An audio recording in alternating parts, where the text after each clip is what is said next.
What's up, losers? Today I'm back with some more of that r/fatlogic goodness you all love.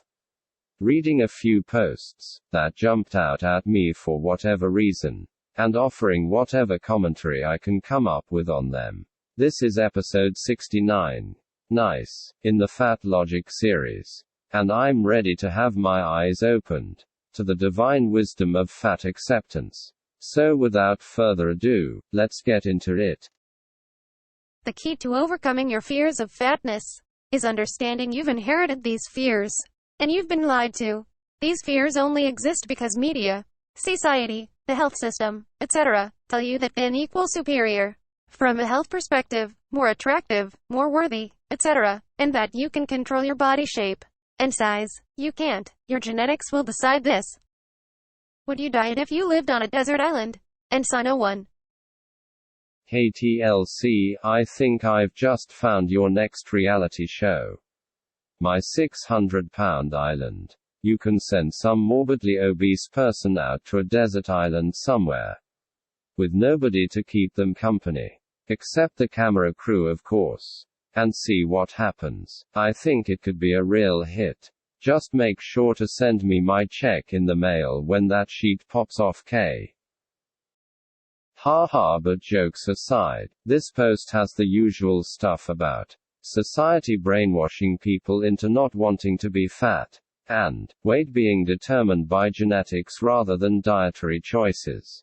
On both counts I disagree. Naturally, because there are plenty of compelling reasons for someone to want to be thin rather than fat that are completely valid, with health being the most obvious and most important, and because any of the many people out there who have lost weight and kept it off can tell you without a doubt that weight can be controlled through restricting one's food intake.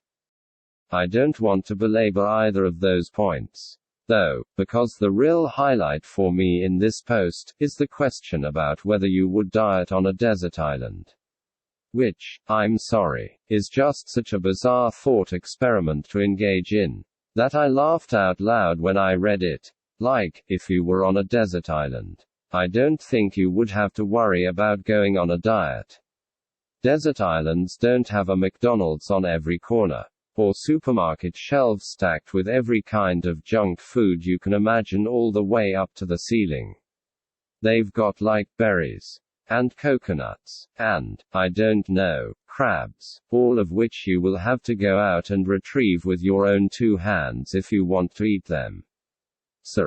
No, one probably wouldn't diet while on a desert island, but one probably wouldn't be fat either. I assume that the question the post is really trying to ask is, in general, would you go on a diet if you didn't have to put up with the judgment and social stigma associated with being fat? And maybe I'm in the minority here, but yeah, I would, if I was fat enough that it was putting my health in jeopardy, or preventing me from moving about as freely as I would like to. Then I would try to lose some weight to improve the situation. Judgment or no judgment. But if other people are motivated by a desire to impress others, or adhere to a thin beauty standard, then I don't see the problem with that either. Losing weight will still make them healthier, regardless of their motives, and more importantly, it's their life, and it's their body, so ultimately, it's their business. If someone wants their body to look a certain way, to win the admiration of their peers, I'm happy to respect the decision. Then again, maybe that's just my inherited fear of fatness talking, haha. Surgeons who can't operate safely and successfully on fat patients are not adequately trained and equipped. This inadequacy creates health inequity. Stop blaming patients for presenting to you in a human body. God, that was infuriating to read. Imagine being that smug and that ignorant, all at the same time. It's almost beyond comprehension. Like, the only way someone could actually write something like this out and confidently broadcast it to the whole world is if they have a childlike mentality where anything they don't like in the world can be overcome through an obstinate refusal to face facts, and a willingness to throw ever more explosive tantrums, until somebody pats them on the head, and tells them that their stupid beliefs are in some way valid. Well, what can I say? That somebody sure as shit isn't going to be me. Surgeons' difficulties operating on fat patients are not, at least for the most part, a result of incompetence, or a lack of technical skill, or improper training. They are an inevitable product of the physical differences between fat and thin bodies, and how they each respond to the processes involved in surgical procedures. When surgeons turn down fat patients for certain procedures, based on their size, it is not because they are incompetent, and it's not because they get some sadistic pleasure out of picking on fat people. It is because they understand the risks associated with operating on them, and they are doing their best to protect against unnecessary harm. This post claims that surgeons not being good enough creates inequity, but frankly, I don't see the inequity here at all, sad though it may be. Fat people have been made well aware of the health consequences associated with their condition, up to and including their suitability for various surgical procedures. If they fail to take the appropriate steps, and end up in such an unfortunate situation, we should absolutely feel a certain degree of sympathy for them. But that doesn't mean that there is an injustice being perpetrated against them.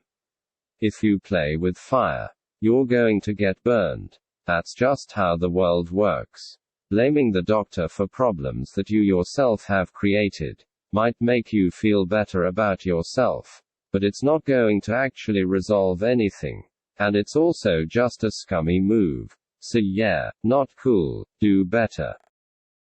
POV. You said body positivity is an actual movement that fights for marginalized bodies, and that does include fat bodies, and doesn't include your thin body for being thin. Man, I'm starting to think that I'm just destined never to understand the whole body positivity thing. Like, thin people have bodies too, don't they? I'm struggling to see why it would be legitimate to exclude thin people from body positivity. The post offers the justification that body positivity is only for marginalized bodies, but that doesn't really do it for me, for a number of reasons. For one thing, there's no agreed upon definition for marginalized bodies, is there? I mean, even the fatosphere can't get its sheet together on who is large enough to call themselves fat, hence the development of the categories of superfat, infinifat, etc. So turning body positivity into an exclusive club seems like a recipe for pointless infighting to me. Not that I care much anyway, haha. My second problem is, if you're banning thin people from participating in the body positivity community, aren't you the one marginalizing bodies? It sure looks like it. From an outside perspective, yeah, hypocrisy. That's not cool. And finally, if body positivity is such a good thing that improves someone's life and enhances their relationship to their body, surely you would want to share that gift with as many people as possible. Right? Trying to keep people out just seems, I don't know, stingy, so there's that too. Overall, I can't help but get the feeling that a lot of these supposedly body positive, fat activists are really just fat positive. And if that's the case, I don't know why they can't just own it. But yeah, I think that body positivity, as a concept, is just not something that's going to make much sense for me anytime soon. And you know what? I can live with that.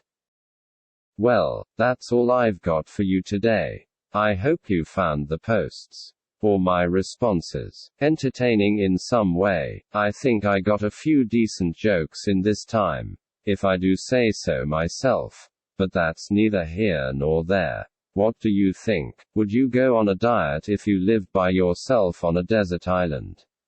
Do surgeons need to just get better at operating on morbidly obese bodies? Can thin people engage in body positivity? Or is it fat exclusive? Let me know in the comments. As always, don't forget to like and subscribe, or I'll make you star in that TLC show on the island that I mentioned. But instead of being alone, you'll be cast alongside Tammy from 1,000 Pound Sisters. Just kidding, haha. Anyway, catch you later.